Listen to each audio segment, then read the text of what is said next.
Hey guys, welcome to the Guzzo Yard. Just about to start a ball hockey game, and welcome to the 23rd annual Mitchell-Nichols Cup. All right, thank you. We've had a great year at Sullivan House. Looking forward to seeing you. Let's have a great tournament. Hey, I'm happy to be here with the new headmaster, well now 6 months in, Mike Downey, and we're looking forward to see how you play on that E format. I just want to give you a little bit of background on the athletics program. We are surviving despite these COVID times.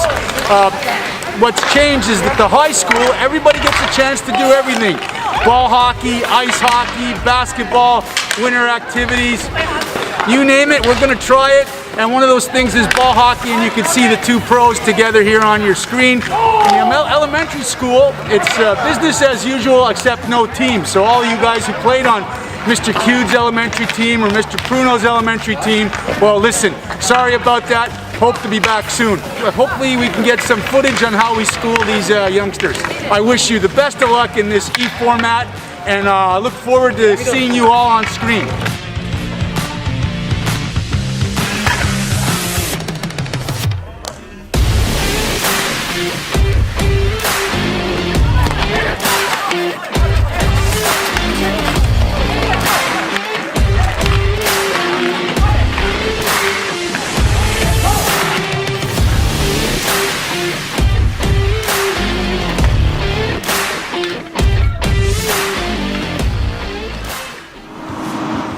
Thanks, Mike, for that update on athletics and what's going on at the school. I'm going into my 5th season here at Sullivan House School. I'm really fortunate to be a part of this program, and an event like this with the old boys hockey reminds me of the rich tradition that we have at Sullivan House School. We're in a process of a growth with our program, and we're really fortunate. For example, we've established a partnership with Hockey Etc. and old boy AngelEsposito. We're also playing in the top school league, the LHIQ, and we're currently still the defending Pee-wee D2 and Juvenile D1 champions. We're also, we took on a project, we co-hosted an event, a coaches clinic and seminar with the Friends of McGill Hockey. This clinic was put on to help raise funds for the McGill alumni families. So Sullivan House Hockey is in great state. We're continuing to develop our program. We're continuing to move forward and grow it. And we're really fortunate to have this event that's happening. We hope that you all can be with us next year here at the Westmount Arena. And we can maybe play a little hockey together and get together here. So stay safe, stay healthy. Good luck in your virtual event. We'll see you soon.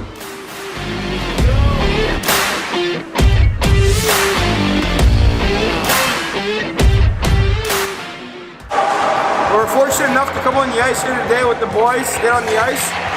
With these hard times, it's very rare to get help on the ice, and you know, we're having some fun. It's a blast out here. Go! Je suis vraiment content que Sullivan House a eu l'opportunité de nous donner de la glace, le temps sur la glace. C'est super le fun dans les temps difficiles qu'on a en ce moment, de patiner avec les boys, puis avoir un petit peu de fun quand on a les amène. C'est bon.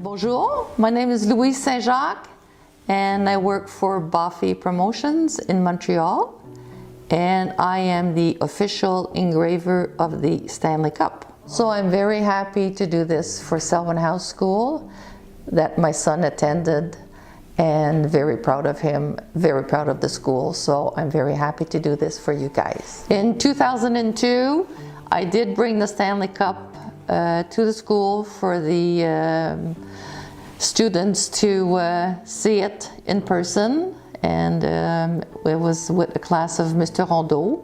I've been doing this for 38 years, and the process hasn't changed at all in the 38 years. You would think that you would have an easier way of doing it, but it's the good old-fashioned way of doing it, and it's not engraved, it is stamped letter by letter with this hammer that's been passed on. And the sets of letters, we have 3 different sets of letters and numbers also to stamp the year. So when I first received the cup, I pick it up at via rail. That's how it arrives most of the time. Sometimes it arrives with at the airport. I pick it up at Trudeau Airport, but most of the time it's by train via rail, and Mr. Pritchard hands me the cup at the station. It comes to our office, and then we start dismantling it to be able to have the band that we're going to be working on, which is at the bottom. It consists of 5 bands, so prior years are on the top, and we go down.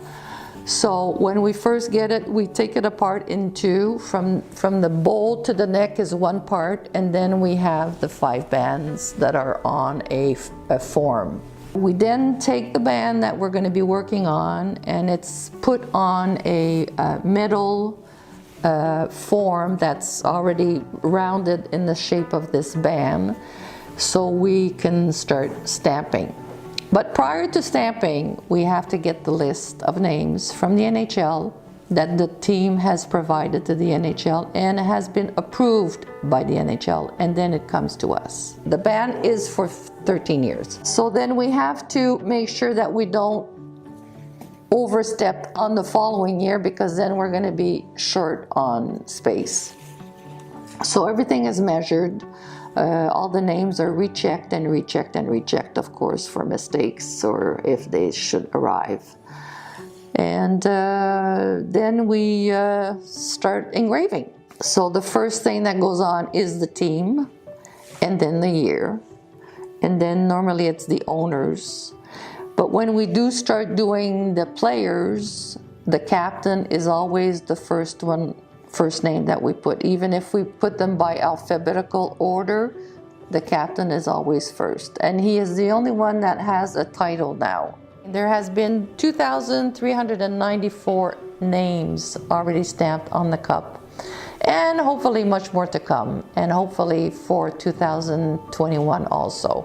Normally the time that I have the cup in our office is about 10 days, a week to 10 days. It takes me, it's hard to say depending on the names, but like 30 minutes to do 1 name.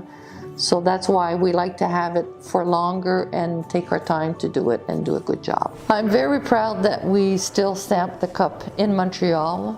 The Canadian fans are pretty awesome. Started being stamped in Montreal, and it still remains in Montreal. Is pretty nice. And it's a local heritage. I'm very proud to have been the engraver, the official engraver. It's been an honor, and it still is. I'm always thrilled to see the cup arriving in Montreal when I pick it up. It has meant a lot to my mom and my son. They are my biggest supporters and my biggest fans. So I'm very privileged to be the official Stanley Cup engraver. Thank you.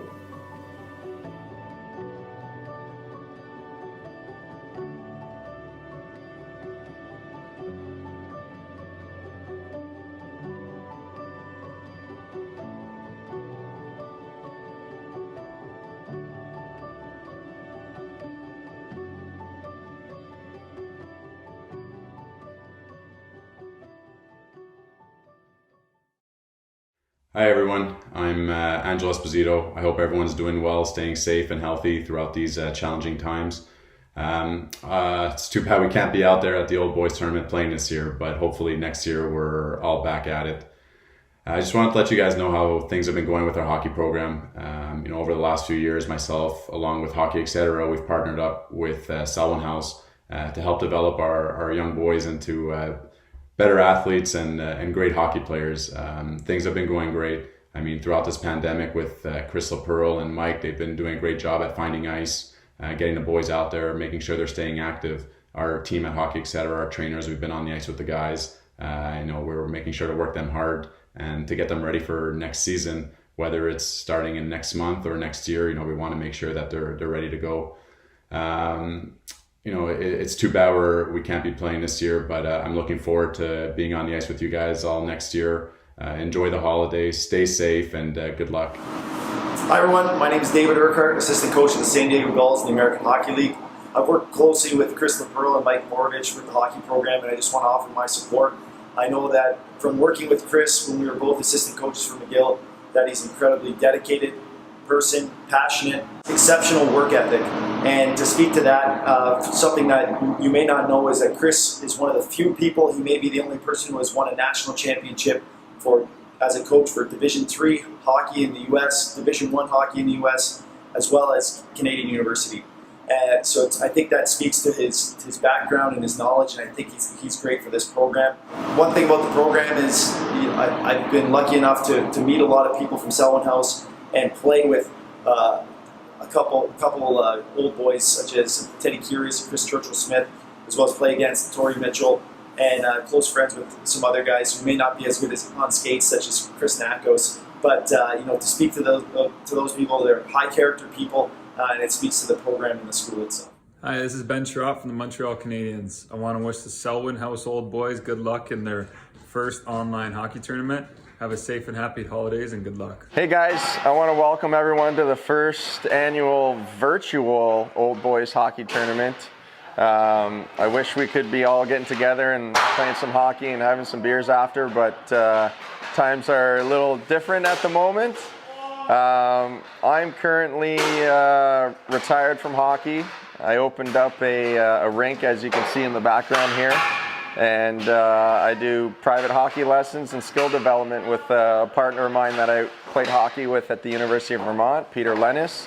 Sullivan was such a great experience for me. It was a battle in the classroom, but I got through it, and I don't really have one memory that sticks out, but it's just a collection of memories with all kinds of friends that I still keep in touch with today. So I guess what I miss the most about Sullivan hockey is just the banter in the bus, the banter in the locker room, in the hallways the next day after games with your teammates. It's the same type of stuff I miss the most from my professional hockey days too. To all the current players, wish you guys nothing but the best. This time in your life flies by, so soak it all in, enjoy it, and then you'll be having some drinks with us at the Old Boys Tournament soon enough. Best of luck to all the gamers. I'll see you guys in the Zoom meeting after. Hi everybody, this is Coach Nichols and myself from the Mitchell Hockey Bunker. We'd like to take this time to welcome everybody to the 23rd annual Nichols Cup. As always, this is usually on ice, but with new technology, we are able to bring it to you now virtually, which is quite different. Although we do tip our hats to JP and Sharon for being able to offer this, so we don't break the rhythm of how important this is to the school. We won a lot of tournaments. We won a lot of games in different countries. We won league championships, provincial titles. We had ups and downs, but we always improved. That meant a lot to us. And we didn't have the luxury of having 65, 70 guys out for tryouts, like some schools. Whatever came out pretty well made the team, and we had to work with our skills and our efforts to make sure that we would be competitive at the end of the year, or in some years we were very competitive at the start, and usually had, by the end of those years, we had championship teams. But there were a couple of games that stick out in my mind that made us very proud, but didn't set any records. It just put a feather in our cap. And one was, there's a big, powerful polyvalent school in Montreal, and it's called Henri Bourassa. They came to Verdun to play us in early November, and they beat us 18-2, and they didn't let up. And they played all their gunners, and it was they were all cheering like the 18th goal was cheered just as much as the first goal. But our kids kept working, and and we gradually, after Christmas, you could see improvement. We were a little more competitive with some of the better teams and competitive with some of the mediocre teams. We went back up to Montreal North in late February. Same roster they had, and we beat that undefeated team 5-3. Yeah, and they were angry. And they were upset, but our kids were so happy. Yeah. I think it's important just to mention there was one character on our team who was a very well-liked kid. Played about 40 to 45 games for Sullivan House. Yeah. He played on the fourth line. He didn't get a lot of ice time early in the season, but he improved, so he got ice time after Christmas. Never scored a goal. I don't know if he had half a dozen shots on net. We played BCS the last game of the year, which was in February that year. And BCS wasn't extremely strong, so the game was equal. It was a perfect way to finish the season. And it was tied 3-3 late in the third period, and Matthew went into the corner, battled for the puck, got the puck out to the defenseman. The defenseman shoots. Shadley's in front of the net, gets knocked down, gets up, and the rebound is sitting on his stick, and he fires it in the net with less than a minute. Sullivan House wins 4-3, and Matthew Shadley scores his only career goal in his very last Sullivan House game. And we thought that was just remarkable. And there's something that, that is sort of a fond memory. Yeah. We often didn't have the best teams, but we always had, most of the time, really good kids who worked hard and listened to us most of the time. And I think even when we lost games, they worked hard and they enjoyed playing, I think, and we certainly enjoyed coaching them over those 26 or 27 years Mitch and I were together. All of our coaching, all of our years coaching the hockey students and the student athletes meant a lot to us. They're very special to both of us. You helped put Sullivan House on the map. The program came from practicing once a week with 11 guys on the team and traveling in a van to a well-respected program throughout the province and outside the province. So we were happy to be part of that. However, we expect you to play this virtual tournament with the same vigor and same efforts that you showed when you were on the ice with us. So, and most importantly, it's about the friendships and the relationships you make when you're on a team sport. And we know that a lot of the values that you gained through discipline and sportsmanship are important things that you have in life today. So enjoy the 23rd Nichols Mitchell Cup, and Merry Christmas to everybody, and stay safe.